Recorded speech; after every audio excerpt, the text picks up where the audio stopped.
بسم الله والصلاة والسلام على رسول الله. السلام عليكم ورحمة الله تعالى وبركاته.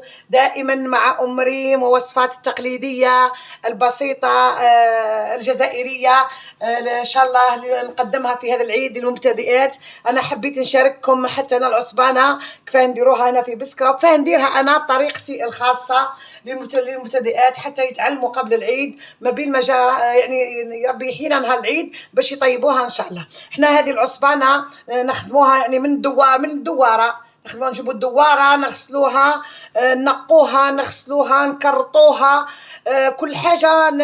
هذوك المصارن والكرشه المصارن وكما نقولوا احنا والريه وكذا نغسلوهم ونقصوهم الى فتات الى غير ذلك. اذا انا واش راح نعطيكم مباشره. اذا كاين هنا يعني العصبانه كل واحد يديرها على طريقته. كان اللي يديرها يعمر الكرشه يعني بها التفاتف، كان اللي يعمر المصران الخشين هذه هي.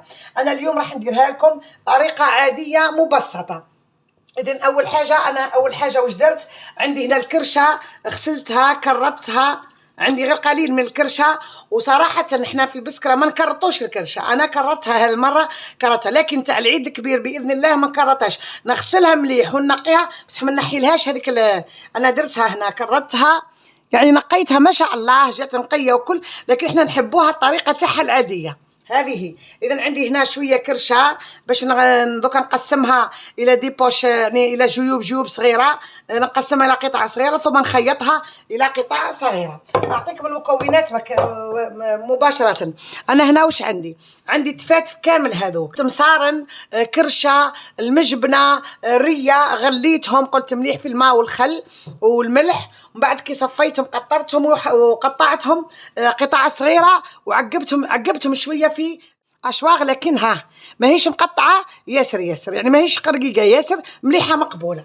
اذا هنا واش عندي بصل، عندي طماطيش، عندي نعناع اخضر، هنا عندي هريسه، عندي نعناع اخضر، عندي كذلك طماطم حب، عندي روز غسلته غسلته، عندي هنا دبشه ومعدنوس، وعندي هنا حمص. هذه هي المكونات اللي حنديروا بها العصبانه، وكل واحد كما يحب يحط فيها يحط. عوض الروز باش تحطي الروز كاين اللي نحطوا فيها الفريك الخشين، الفريك ثاني تجي ما شاء الله به. اذا هذه المكونات اللي هنا. وكذلك قلت حبه طماطيش مصبره، مغرف طماطيش مصبره ومغرف هريسه. وهنا التوابل درت لها راس الحانوت، فلفل اكحل، فلفل حار، كركم وبابريكا، فلفل بارد وملح بيان سور. اذا نحط هذو التوابل كامل فوق هذو وراح نخلطهم مباشره. فوالا نزيدوا لها قليل من الزيت. فوالا هذا مكان ونخلط بسم الله.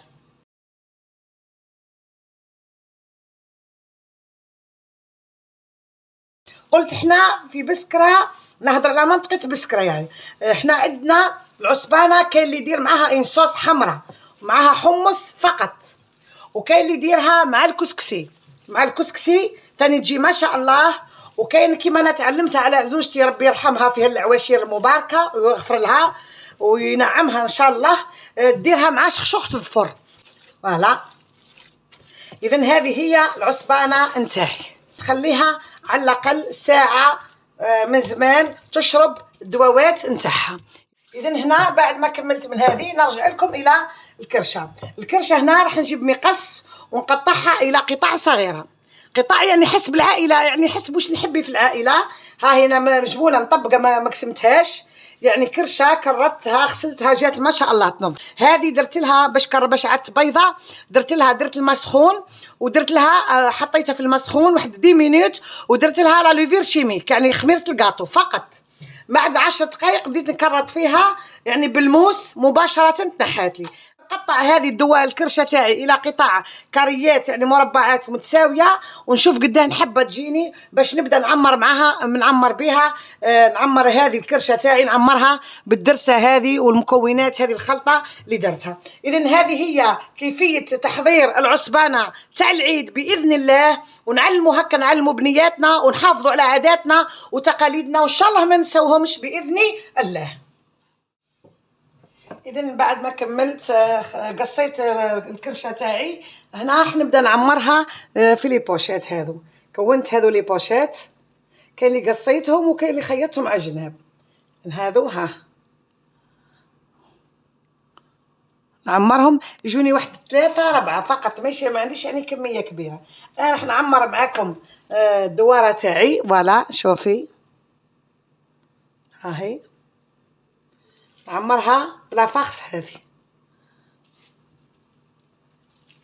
لازم ما تعمريش لابوشيت ياسر، عمريها شويه برك باش تخلي ميز للروز كي يطيب.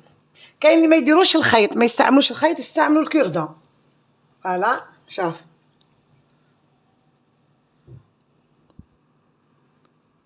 انا دوكا نخيطها من هنا معكم. جبت الابره والخيط نخيطها، هذاك الزايد انا ما نقصوش، الزايد ندخلو دخلاني هك نخيط كيما خياطه ماهره زعما. نخيط هك كان من والله اللي تحب ما تحبش الخيط تربطيها هك.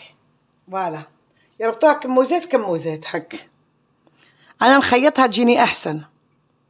اذا نخيطها ومن بعد الزايد هذاك نقصه. نجيب ابره وخيط، ديري خيط ها هي ابره فيها خيط يعود شويه صحيح.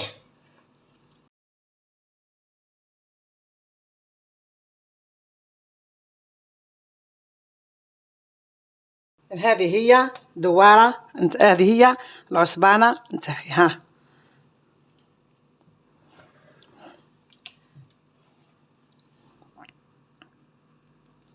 وكي تزيد شوف اي فارغه. ها كي تزيد تدخل لاكوكوت لاصوص تتعمر تتنفخ مليح. اذا هذه هي كيف نعمروا العصبانه. ها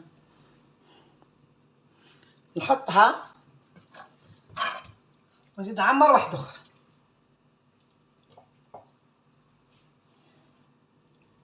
بسم الله.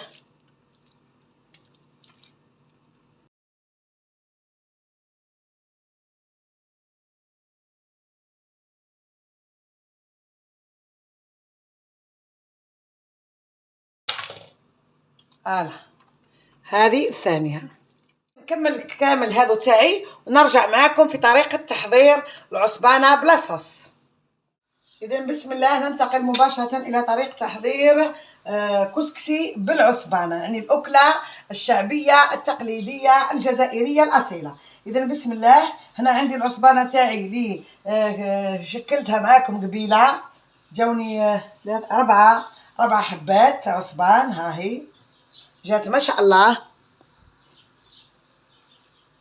عندي كسكسي، عندي حمص، عندي طماطم مرحيه 2 حبات مرحيين، عندي بصله كبيره مرحيه حمراء، عندي 4 ولا 5 سنات ثوم، عندي خضره تاعي مشكله، الخضره اللي تحبيها ديريها، عندي طماطم، عندي مغرف كبيره طماطم مصبره، عندي زيت، وعندي التوابل تاعي اللي هي فلفل حار، ملح، كركم، بابريكا، فلفل بارد، ورأس الحانوت. هذو هما اللي نستعملهم في الدواره في العصبانه نتاعي.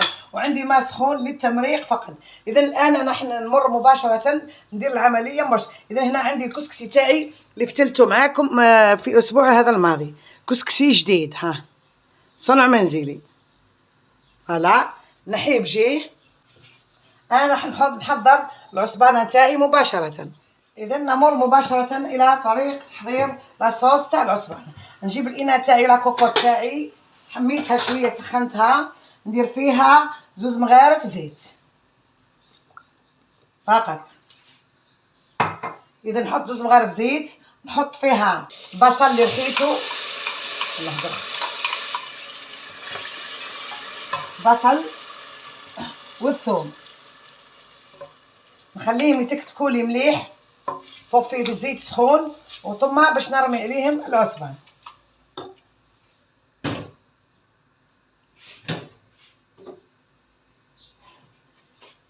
هنا نجيب العصبانه تاعي، نجيب ان كيردون ولا فرشيطه كشوكه ولا سكين، ونثقب بها العصبانه تاعي باش ما تطرطقليش، باش تتنفس. وكي تخرج كي نثقبها هذاك لاصوص الفاح تاعها يخرجوا لي في لاصوص. كامل نثقبهم.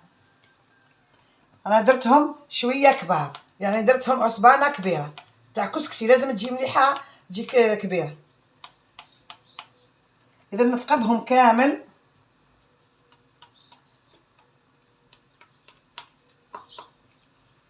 فوالا.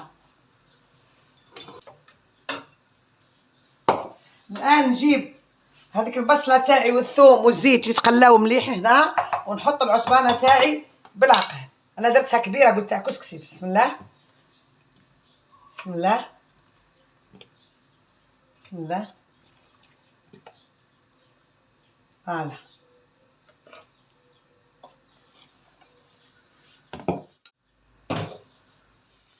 هنا بعد ما راهي العصبانه تاعي راهي تتقلالي، شوفي بنتي ما شاء الله. هنا راح نزيد لها توابل اللي حضرتها. بسم الله.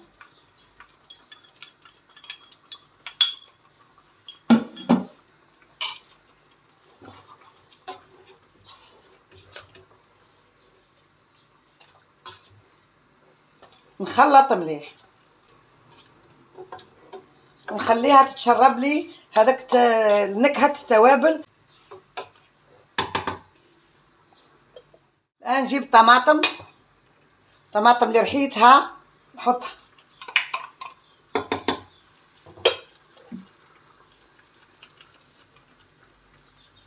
ونزيد مغرف مصبرة، مغرف طماطم مصبرة. الآن نزيد الحمص،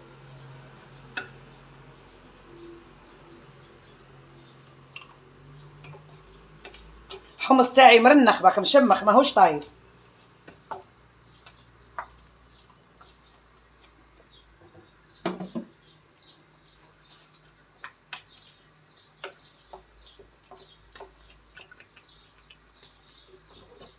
ونديرها نكخل في الوسط هكا، ونمرق بالماء سخون مباشرة. بسم الله.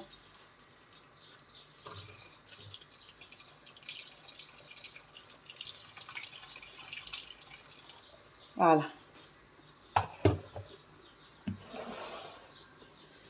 الآن بعد ما برقت بالماء سخون، فوالا شوفي جات ما شاء الله. نغلق عليها لا كوكوت، نخليها حتى قريب الطيب، ونرجع نرمي الخضره معاكم. في نفس الوقت راني هنا مسخنه، درت القدره تفور بالماء، فيها الماء باش نفور الكسكسي نتاعي مباشره. اذا نرجع الى الكسكسي تاعي، نبلو البله الاولى، نبلو بقليل من الماء الساخن. كسكسي جديد لازم نبلوه بالماء الساخن، نفتلوه بالماء الساخن مليح.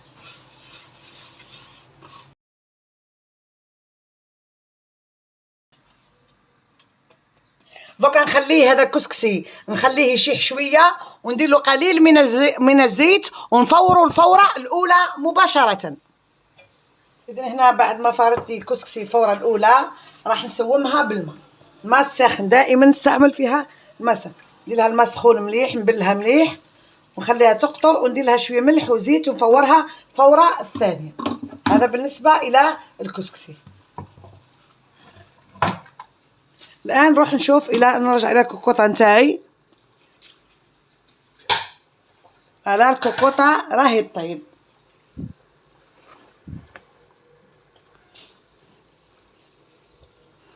لاصوص تاعي راهي طيب ما شاء الله.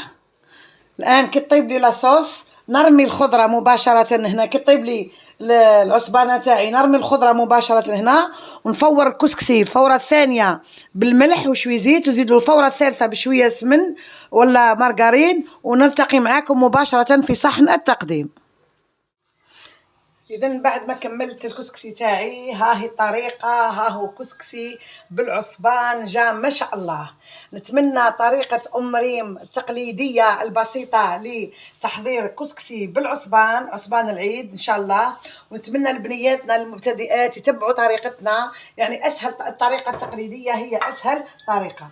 هنا قسمت كل عصبان على زوج، هنا خليتها مجموله، وهنا هاي وحده خليتها لكم باش تشوفها. شوكه جات ما شاء الله، جاي شهي. شوف بعد ما نحيت له الخيط جا يشهي، يعني جات ما شاء، طابت هايله. مع سحبتها مع ان صوص حمراء ثاني جات صافيه ما شاء الله. لا صوص تاعها ثاني جات حمراء، هكا اللي يحب يسقي من فوق.